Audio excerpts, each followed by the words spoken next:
দুনিয়ার বুকে আল্লাহর ইবাদত বন্দগের জন্য সর্বপ্রথম নির্মিত বাইতুল্লাহ বা আদিগৃহ কাবার মর্যাদা, শ্রেষ্ঠত্ব জাতি, ধর্ম, বর্ণ নির্বিশেষে সকল যুগের সকল জাতির কাছে স্বীকৃত।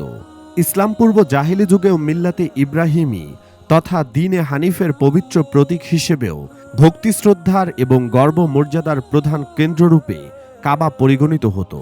কিন্তু তৎকালীন খ্রিস্টানরা তার সর্বশ্রেষ্ঠ মর্যাদা ও আন্তর্জাতিক স্বীকৃতি মর্যাদা মেনে নিতে পারেনি। বিশেষত আরবের আশেপাশের ক্ষমতাশালী রোমান খ্রিস্টানদের কাছে পবিত্র খানাই কাবা চক্ষুশূল হয়ে বিরাজ করতে থাকে। তারা বিশ্ববাসীর কাছে এর আন্তর্জাতিক গুরুত্ব, মর্যাদা কিভাবে ক্ষুণ্ণ করা যায় সে সম্পর্কে নানা অপকৌশলের কথা চিন্তাভাবনা করতে থাকে। অবশেষে তাদের চক্রান্ত ষড়যন্ত্রের বাস্তব রূপদান করার অসৎ উদ্দেশ্যে তারা স্থির করে যে বায়তুল্লাহ শরীফের আদলে একটি কৃত্রিম কাবা বা গির্জা নামে নির্মাণ করা হলে তাদের কুমতলব হাসিল হতে পারে। তারা আবিসিনীয় ইয়েমেনের সানা নামক প্রসিদ্ধ নগরীকে এ কাজের জন্য মনোনীত করে এবং সেখানে নির্মিত হয় রোমান খ্রিস্টানদের সেই গির্জা। পবিত্র খানাই কাবার মর্যাদাহানির এই অপচেষ্টা বাস্তবায়নের জন্য খ্রিস্টানরা অঢেল অর্থ ব্যয় করতে কুণ্ঠাবোধ করেনি। এজন্য বিপুল শ্রমশক্তি নিয়োজিত করে তাদের দীর্ঘমেয়াদী এই ষড়যন্ত্র পরিকল্পনা গির্জায় রূপ ধারণ করার পর তাকেই তারা কাবার পরিবর্তে অর্চনা, উপাসনার কেন্দ্রে পরিণত করে। কিন্তু অচিরেই খ্রিস্টানদের এই গির্জা তাদের জন্য কাল হয়ে দাঁড়ায়, কেননা প্রকৃত কাবার ভক্ত প্রেমিকরা কাবার এই অমর্যাদা, অবমাননা কিছুতেই মেনে নিতে পারল না। তাদের কোনো কোনো লোকের দুঃসাহসী পদক্ষেপের ফলে খ্রিস্টানদের এই ষড়যন্ত্র সূচনাতেই বানচাল হয়ে যায়। বলা যায় যে ইসলাম পূর্ব এই ঘটনার উল্লেখ পবিত্র কোরআনে সূরা ফিল এর মধ্যে রয়েছে। পবিত্র খানাই কাবা দুনিয়ার বুকে প্রতিষ্ঠিত আল্লাহর আদিগৃহ, যা তারই ইবাদত বন্দগের জন্য প্রতিষ্ঠিত। ইসলামের আবির্ভাবের পূর্বেই এই খানাই কাবাকে ধ্বংস করে তার পরিবর্তে কৃত্রিম কাবা নির্মাণের ধৃষ্টতার ইতিহাস সকলেরই জানা। পবিত্র কোরআনে এই ঘটনার বর্ণনা সম্পর্কে ফিল নামক একটি সূরার কথা পূর্বেই বলা হয়েছে। ফিল অর্থ হাতি। যেহেতু আব্রাহা তার হস্তি বাহিনী সহ কাবা আক্রমণ করতে উদ্যত হয়েছিল, তাই সূরাটির নামকরণ করা হয় ফিল। বিভিন্ন বর্ণনা হতে জানা যায় যে আব্রাহার শাসনকাল 525 থেকে 570 পর্যন্ত বিস্তৃত ছিল। সে প্রথমে গভর্নর ও পরে স্বাধীন রাজা হিসেবে ইয়েমেনের শাসন কাজ পরিচালনা করতে থাকে। নাজ্জাশীর সেনাপতি হিসেবে 25 বছর বয়সে সে শাসনভার গ্রহণ করে এবং পরে 70 বছর বয়সে মক্কা আক্রমণকালে তার হস্তি বাহিনী সহ হারাম শরীফের নিকটবর্তী ওয়াদিয়ে মুহাসাবে ধ্বংসপ্রাপ্ত হয়। তার পূর্ণ নাম আব্রাহাতুল আশরাম, অর্থাৎ নাক কাটা আব্রাহা। কোন যুদ্ধে তার নাক ও ঠোঁট কাটা গিয়েছিল বলে তাকে নাক কাটা আব্রাহা বলা হয়। আব্রাহা কত বড় ধৃষ্ট ছিল তার বড় প্রমাণ কাবা আক্রমণ করার ঘটনায় প্রমাণিত। এই ঘটনা রাসূলুল্লাহ সাল্লাল্লাহু আলাইহি ওয়াসাল্লামের দাদা আব্দুল মুত্তালিবের আমলের। এই নরাধম কর্তৃক পবিত্র খানাই কাবা আক্রান্ত হওয়ার ঘটনাটি এইরূপ। খানাই কাবার জনপ্রিয়তা দেখে আব্রাহা তা সহ্য করতে পারল না। তার হিংসা চরম আকার ধারণ করল। হাজীগণ যে সকল নজরানা ও উপঢৌকন পেশ করে তা সে নিজেই গ্রহণ করার লোভ সামলাতে না পেরে তার রাজ্যের মধ্যে পবিত্র কাবা গৃহের ন্যায় আরেকটি গৃহ প্রস্তুত করতে মনস্থির করে। যথাসময়ে সানা নামক স্থানে মর্মর প্রস্তর দ্বারা নানারকম কারুকার্য খচিত একটি সুরম্য প্রাসাদ নির্মাণ করে এবং আবিসিনিয়ার বাদশাহ নাজ্জাশীকে সে জানায় যে আমি আপনার জন্য একটি অতি মনোরম গির্জা নির্মাণ করেছি এবং আমি চেষ্টা করছি আগামীতে যেন আরবের লোকেরা খানাই কাবার পরিবর্তে এই নবনির্মিত গির্জায় এসে উপাসনা, হজ ও তাওয়াফ করে। আব্রাহা লোকদেরকে কাবা গৃহের পরিবর্তে এই গৃহের তাওয়াফ করতে আদেশ দেয়। এতে কুরাইশগণ অত্যন্ত দুঃখিত ও ক্ষুব্ধ হয়। বর্ণনা অনুযায়ী তাদের মধ্যে বনি কেনানের এক ব্যক্তি কোনো প্রকারে ওই গৃহের সেবায় নিযুক্ত হয়। এক রাতে সে গৃহে মলত্যাগ করে গৃহটিকে অপবিত্র করে পালিয়ে যায়। অপর বর্ণনায় আরবরা এক স্থানে আগুন জ্বালিয়েছিল, তার অগ্নিশিখা বাতাসে উড়ে গিয়ে ওই ইমারতে লাগে। সে যাই হোক, এই সংবাদ ছড়িয়ে পড়লে লোকদের এই গৃহ তাওয়াফ করতে ঘৃণা জন্মে। আব্রাহা এই সংবাদ শুনে ক্রোধে জ্বলে ওঠে। এটা যে কুরাইশগণের চক্রান্ত তা বুঝতে তার বাকি থাকে না। সে অত্যন্ত ক্রুদ্ধ হয়ে শপথ করে যে এই ঘটনার প্রতিশোধ সে নিয়েই ছাড়বে এবং খানাই কাবা ধ্বংস করতে না পারলে সে তার নাম পরিবর্তন করে ফেলবে।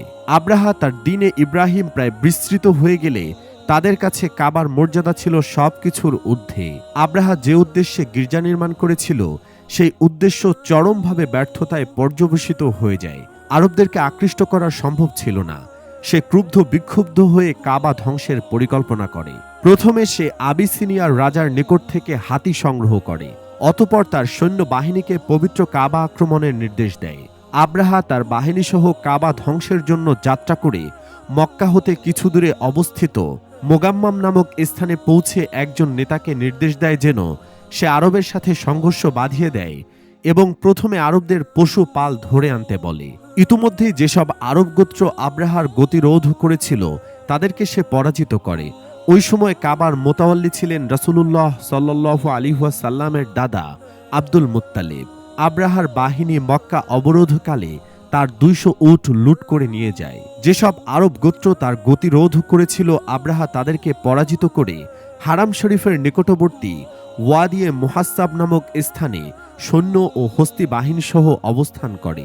আব্রাহার নির্দেশে হস্তি বাহিনীকে কাবার দিকে পরিচালিত করা হলে ওরা অগ্রসর না হয়ে থেমে যায়। কুরাইশগণ বায়তুল্লাহ শরীফের নিরাপত্তার কোনো ব্যবস্থা না করে আব্দুল মুত্তালিবের সঙ্গে মক্কার একটি পর্বতে আশ্রয় গ্রহণ করে এবং কাবা রক্ষার দায়িত্ব আল্লাহর উপর সমর্পণ করেন। তিনি আব্রাহার মক্কায় আগমনের এবং তার উদ্দেশ্য সম্পর্কে অবহিত হয়ে আব্রাহার নিকট গমন করেন এবং তার অভিযোগ জানান। আব্রাহা তাকে সাদরে স্বাগত জানিয়ে প্রশ্ন করেন, আমরা আপনাদের কাবা ধ্বংস করার জন্য এসেছি, অথচ আপনি সে সম্পর্কে কিছুই বলছেন না, আপনার উট ফেরত চাচ্ছেন। আব্দুল মুত্তালিব জবাবে বলেন, উট আমার, আমি সেগুলোর মালিক, এজন্য সেগুলো নিয়ে যাওয়ার জন্য আমি এসেছি। কাবার ব্যাপার হচ্ছে এর মালিক অপর কেউ, তিনি এর হেফাজত করবেন।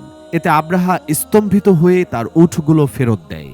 এ কথাবার্তার পর আব্দুল মুত্তালিব তার কতিপয় সঙ্গীসহ খানায় কাবায় গমন করেন এবং দোয়া করতে থাকেন। এই সময় তিনি একটি কবিতা আবৃত্তি করতে থাকেন। কবিতার মর্ম হচ্ছে, হে আল্লাহ, বান্দা তার নিজের ঘর রক্ষা করে থাকে, তুমিও তোমার ঘর রক্ষা করো। আব্দুল মুত্তালিব দোয়া করে তার সাথী সঙ্গীসহ পর্বতে গিয়ে আশ্রয় গ্রহণ করেন। বর্ণিত আছে, দ্বিতীয় দিন ভোরে আব্রাহা বাহিনী কাবা ধ্বংসের জন্য অগ্রসর হয় এবং সঙ্গে আনা হাতিগুলো অগ্রসর হয়। হাতিগুলোর মধ্যে সর্বাপেক্ষা বৃহৎ হাতিটি সকলের আগে চলছিল। কাবাগৃহের অতি সন্নিকটে উপস্থিত হয়ে মাহমুদ নামের হাতিটি হঠাৎ আপন সৈন্যগণের দিকে মুখ ফিরিয়ে তাদেরকে পদদলিত করে পশ্চাৎ দিকে ধাবিত হতে লাগল। অন্যান্য হাতিও তাদের প্রধান সেনাপতি মাহমুদের অনুসরণ করে। হস্তি চালকরা প্রাণপণ চেষ্টা করে ওদেরকে কাবামুখী করতে চরমভাবে ব্যর্থ হয়। আব্রাহা বিফল মনোরথ হয়ে প্রত্যাবর্তনের চেষ্টা করতে লাগল। কুরাইশগণ পাহাড়ের উপর হতে এই ঘটনা প্রত্যক্ষ করছিলেন। মুহূর্তের মধ্যে সমুদ্রের দিক হতে সবুজ বর্ণের ঘাড় বিশিষ্ট একদল কৃষ্ণবর্ণের পাখির আবির্ভাব ঘটল। ওরা ঝাঁকে ঝাঁকে উড়ে আব্রাহার সৈন্যদলের উপর ক্ষুদ্র ক্ষুদ্র প্রস্তরকণা বর্ষণ করতে লাগল। প্রতিটি আবাবিল পাখি তার মুখে একটি এবং তার দুই পায়ে দুইটি, এই 3টি প্রস্তরখণ্ড সঙ্গে করে নিয়ে এসেছিল। ওই প্রস্তরখণ্ডের এক একটির উপর কাবাগৃহে আক্রমণকারী এক একটি সৈনিকের নাম লেখা ছিল। যে পাথরে যার নাম ছিল সেই পাথরই তার মস্তকে পতিত হয়েছিল। প্রস্তরখণ্ড মস্তকে পতিত হয়ে শরীর ভেদ করে অপর দিকে নির্গত হয়েছিল। এভাবে আব্রাহার সমস্ত সৈন্য ধ্বংস হয়ে যায়। পরে একইভাবে আব্রাহার পতন ঘটে বলে বর্ণিত আছে। এখানে একটি কথা বিশেষভাবে উল্লেখযোগ্য যে আব্রাহা বাহিনীর সৈন্য সংখ্যা কত ছিল তা নিয়ে মতভেদ রয়েছে। কারো কারো মতে সৈন্য সংখ্যা ছিল 40,000। মাহমুদ নামক হাতিটি আব্রাহার বিশেষ সোয়ারি ছিল।